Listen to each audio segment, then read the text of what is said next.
కుందేలు మరియు జింక.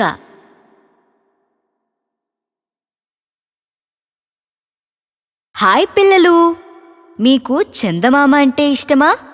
ఈ కథ చందమామ గురించే. పూర్వం చందమామ ఆకాశంలో తన రథంపై పయనించేవాడు. దాన్ని గుర్రాలు లాగేవి కావు, కానీ ఒక అందమైన జింక లాగేది. జింక చాలా వైవిధ్యంగానూ ఆకర్షణీయంగానూ ఉండేది. అందమైన పెద్ద కొమ్ములు, చూడముచ్చట గొలిపే బంగారు పసుపు చుక్కలు అతని ఒళ్లంతా ఉండేవి. చందమామకు ఎంతో ఇష్టమైనది జింక. చందమామ జింకకు తినడానికి మెత్తగా ఉండే పచ్చగడ్డి మరియు పూరేకలను పెట్టేవాడు. చందమామకు జింక చాలా ప్రీతిపాత్రమైంది. ఒకరోజు చందమామ యథావిధిగా స్వర్గంలో ఉద్యానవనంలో విహరిస్తూ గోకర్ణ అనే చెట్టును చూశాడు. ఓ, ఎంతో ముచ్చటగా ఉంది. మీకు తెలుసా పిల్లలు, ఆ ముచ్చటైంది ఎవరో అని? అక్కడ ముచ్చటైన చిన్న కుందేలు ఉంది. అతను బొద్దుగా ముద్దుగా ఉన్నాడు. అతని తెల్లని మృదువైన జుట్టు పచ్చగడ్డి మధ్య చాలా స్పష్టంగా కనబడుతుంది. అతని కళ్ళు ఎర్రగా మెరుస్తున్నాయి. చందమామ మరియు జింక చప్పుడు విన్న కుందేలు గోకర్ణ చెట్టు వెనక దాక్కుంది. కుందేలు గుండె రెట్టింపు వేగంతో కొట్టుకుంటుంది. కాని చందమామ కుందేలును ప్రేమతో మృదువుగా దగ్గరకు తీసుకుని తన రథంలో ఇంటికి వెనుతిరిగారు.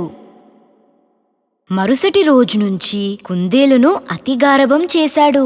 చందమామ ఎక్కడకు వెళ్ళినా తనతో పాటే తీసుకువెళ్లేవాడు. చందమామ కుందేలును తన ఒడిలోనే కూర్చోబెట్టుకునేవాడు. పాపం జింక, అతన్ని ఇప్పుడు ఎవరూ పట్టించుకునేవారు కాదు. చందమామ కుందేలును ఎంతగా ప్రేమించేవాడంటే కుందేలును ఎప్పుడూ తనతో ఉంచుకునేవాడు. జింకకు కుందేలు మీద ఈర్ష్య పుట్టింది, కాని ఏం చేయలేక ఊరుకునేవాడు. ఒకరోజు రథంలాగి అలసిపోయిన జింకకు చాలా ఆకలేసింది. అతను ఉద్యానవనంలోకి వెళ్లి పూరేకులను తినడం ప్రారంభించాడు. ఏ జింక, నువ్వు తింటున్న పూరేకులు ఎవరికి సంబంధించినవో తెలుసా? జింక తిరిగి చూసి ఆశ్చర్యపోయింది. కుందేలేనా తనతో ఇంత కఠినంగా మాట్లాడుతుందని? జింకకు చాలా కోపం వచ్చింది. కుందేలును ఎదుర్కోవాల్సి వచ్చింది.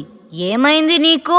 ఏమైందంటావేంటి? ఈ గోకర్ణ చెట్టు నాకు సంబంధించింది. నీకు ఎంత ధైర్యం ఉంటే వాటి రేకులని తింటావు? ఇది నీకెలా సంబంధించింది? ఈ ఉద్యానవనం చందమామది. నేను కూడా ఆయన వాడినే. నేను ఈ రేకులను తింటాను. వాటిని తినడానికి సాహసించకు, లేకపోతే ఒక్కటి లాగిపెట్టి కొడతా. ఏ ఎంత ధైర్యం ఉంటే అలా అంటావు? నా కొమ్ములు చూడు. ఇదంతా చందమామకు తెలిసిందో నీకు గుణపాఠం నేర్పుతాడు. కుందేలుకు చాలా కోపం వచ్చింది. అతని కళ్ళు ఎరుపెక్కి మెరిశాయి. వెళ్ళి చందమామకు చెప్పు, అతనంటే నాకు భయం లేదని. చూడు కుందేలు, చందమామ నిన్ను నాకంటే ఎక్కువ ప్రేమించొచ్చు. ఇంకెప్పుడూ ఇలా మాట్లాడకు. నాకు తెలిసి చందమామ ప్రేమ నిన్ను అమర్యాదకరంగా చేసింది. ఎవరా చందమామ? ఈ ప్రపంచమంతా నా తెల్లతోలు వల్లే మెరుస్తుంది. కుందేలు చెప్పింది విన్న జింక ఆశ్చర్యపోయి అక్కడి నుంచి వెళ్ళిపోయాడు. మరుసటి రోజు కుందేలు చందమామ ఒడిలో కూర్చుంది. జింక లోపలికి వచ్చి, మామా, చందమామ, నీవల్లే ఈ కుందేలు చాలా దురంకారంగా అమర్యాదగా ప్రవర్తిస్తుంది. ఎందుకు? ఏమైంది? నిన్న ఏం జరిగిందో మీకు తెలుసా? నిన్న ఏమైంది? ఏం జరిగిందో నాకు తెలియదు. నిన్న నేను గోకర్ణ చెట్టులోని రేకలను ఆకలేసి తింటున్నాను. అక్కడికి ఈ కుందేలు వచ్చి నాతో వాదులాటకు దిగింది. కుందేలా? నీతోనా? అతనితో వాదించావా కుందేలు? అవును, అతను నా గోకర్ణ చెట్టులోని రేకలను తింటున్నాడు. చందమామ, ఆ గోకర్ణ చెట్టు మనది కాదా? అతనికి మాత్రమే చెందుతుందా? అవును, నాకే చెందుతుంది. చూశారా నాతో ఎలా వాదులాడుతున్నాడో? అంతేకాదు, ఈ ప్రపంచం మొత్తం తన వల్ల, తన తెల్లతోలు వల్ల మెరుస్తుందని అంటున్నాడు. ఇదంతా విన్న చందమామకు చాలా కోపం వచ్చింది. ఏయ్ కుందేలు, నువ్వు జింకతో ఇలా అన్నావా? అవును అన్నాను అంది. ఇది నిజం కూడా. ఈ కారణంతోనే మీరు నన్ను మీ వెంట తీసుకెళ్తున్నారు. పట్టరాని కోపంతో చందమామ కుందేలును తన ఒడి నుంచి విసిరేశాడు. వెళ్ళు, వెళ్ళి భూమి మీద బ్రతుకు. నా ప్రేమ నిన్ను దురహంకారునిగా, సంస్కారహీనుడిగా చేసింది. కుందేలుకు భూమి మీద ప్రేమ ఆప్యాయతలు కరువయ్యాయి. తన తప్పు తెలుసుకున్నాడు. కాని ఇప్పుడు అతనికి వేరే దారి లేదు. ఒకరోజు జింక కుందేలును కలవడానికొచ్చి ఇలా అన్నాడు. ఏమైంది మిత్రమా, చాలా చిక్కిపోయావు? ఏవి ఆ అహంకారపు మాటలు?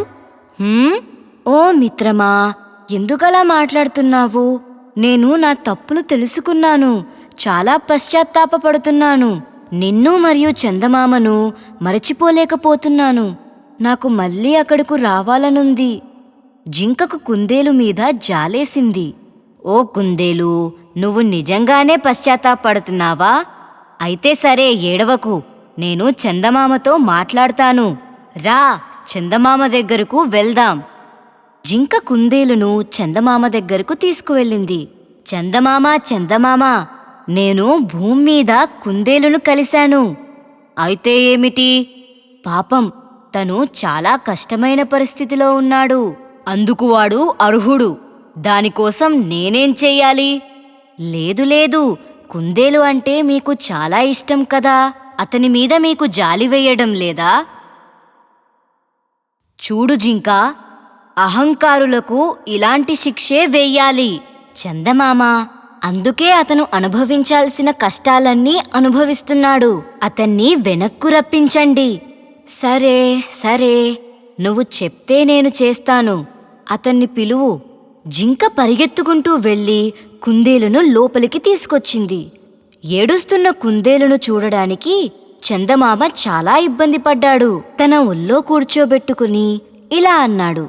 కుందేలు, నా ప్రేమతో నువ్వు చాలా అహంకారివయ్యావు. ప్రతి ఒక్కరూ స్వతంత్రంగా, వినమ్రంగా ఉండాలి. ఇతరులతో అహంకారంగా ప్రవర్తించకూడదు. నువ్విప్పుడు మాతో ఉండొచ్చు, కాని ఎప్పుడూ నిన్ను నాతో పాటు తీసుకెళ్లను. నిన్ను పున్నమి రోజు మాత్రమే తీసుకెళ్తాను. మిగిలిన రోజులలో జింకను తీసుకెళ్తాను. పిల్లలు, అప్పణ్నుంచి చందమామ కుందేలును పున్నమి రోజుల్లో మరియు జింకను మిగిలిన రోజుల్లో తీసుకెళ్లేవాడు. మీరు వాళ్ళని చూశారా లేదా? అయితే ఈరోజు రాత్రి చూడండి. చూసి చందమామ ఒడిలో ఎవరున్నారో చెప్పండి, జింక లేక కుందేలా?